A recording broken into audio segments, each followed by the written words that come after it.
நெஞ்சு வலிச்சிச்சு. அவரை மருத்துவமனைக்கு கூட்டிகிட்டு போனாங்க. அங்கே 4 லட்சம் செலவாகுதுன்னு சொல்கிறாங்க. பணம் ரெடி பண்ணிட்டு வரேன்ட்டு பயந்து ஒடியாந்துட்டாங்க. ஒரு மனைவி குடும்பமே அழுகுது இப்போ.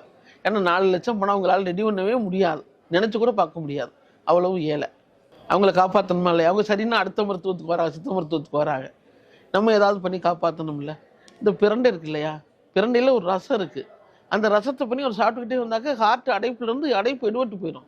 ரிப்போர்ட் இது ஏகப்பட்ட பேரோட ரிப்போர்ட் இருக்குது. இப்போ ஒரே ஒரு மருந்து கொடுக்குறோம், கசாய மருந்து கொடுக்குறோம், இதயா குடிநீர்னு ஒரு மருந்து கொடுக்குறோம். அதை சாப்பிட்டு விட்டு இந்த பிரண்டை ரசத்தை சாப்பிட்டாக்க அடைப்பு எடுபட்டு போயிடுது. 3 இடத்துல 4 இடத்துல அடைப்பு இருக்கும். அந்த மருத்துவத்தையே போய் நீ கேளு அப்படின்னு போய் சொல்கிறோம். சித்த மருந்து சாப்பிட்டோன்னு சொல்ல வேண்டாம், நீ போய் கேளுன்னு. அவங்க போய் பேசும்போது பார்த்தா அடைப்பே இல்லைன்னு சொல்லி மருத்துவர் சொல்கிறாரு, உங்களுக்கு இனிமேல் தேவைப்படாது, இனிமேல் அஞ்சியோ அதெல்லாம் எதுவுமே பண்ண வேண்டாம், தேவைப்படாதுன்னு சொல்லி சொல்கிறாங்க. அந்த மாதிரி குணம் ஆயிடுது, சரியா போயிடுது. அந்த ரசம்